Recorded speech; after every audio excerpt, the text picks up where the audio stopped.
السلام عليكم. أهلا بيكم في عالم التطبيقات.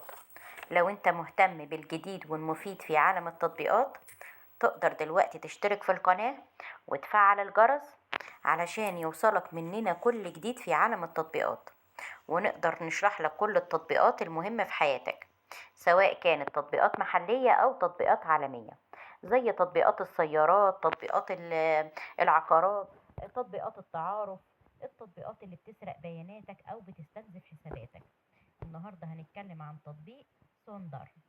التطبيق ده مساحته 21 ميجا بايت، وعمليات التنزيل إلى الآن أكتر من 100 ألف عملية تنزيل. التطبيق ده بيصمم لك عالم من الخدمة الحديثة اللي هتضمن ليك إقامة سهلة وجميلة ومريحة في أي مكان أنت حابب تروحه.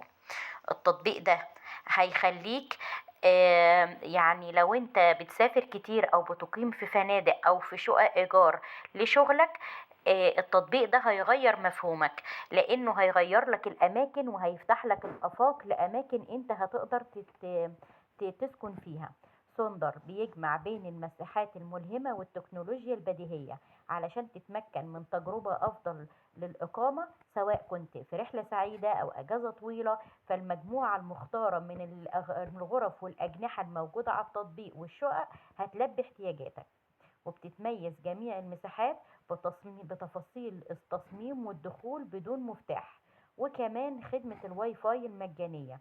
وبيتم دعم كل إقامة من قبل فرق محلية هي اللي بتدعم التطبيق.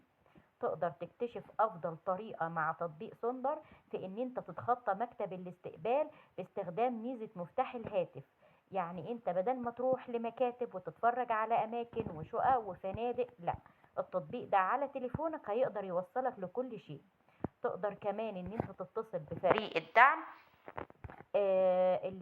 اللي بيساعدك على اي معلومات انت محتاجها في التطبيق. وتقدر كمان ان انت تسجل مغادرة من التطبيق بضغطة واحدة بس، وتقدر تدير اقامتك في اي مكان انت حابب تروحه في العالم مع تطبيق سوندر. اتمنى اكون وصلت لكم التطبيق بشكل سهل وبسيط، ويا ريت كل واحد يقول تجربته الحقيقية في التعليقات، سواء كانت تعليقات إيجابية أو تعليقات سلبية، علشان كلنا نقدر نستفيد منها.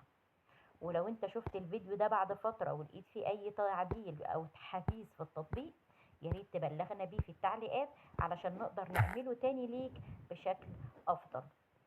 دلوقتي احنا بنطلب منك انك تشترك في القناة وتفعل الجرس علشان يوصلك مننا كل يوم كل جديد ومفيد في عالم التطبيقات.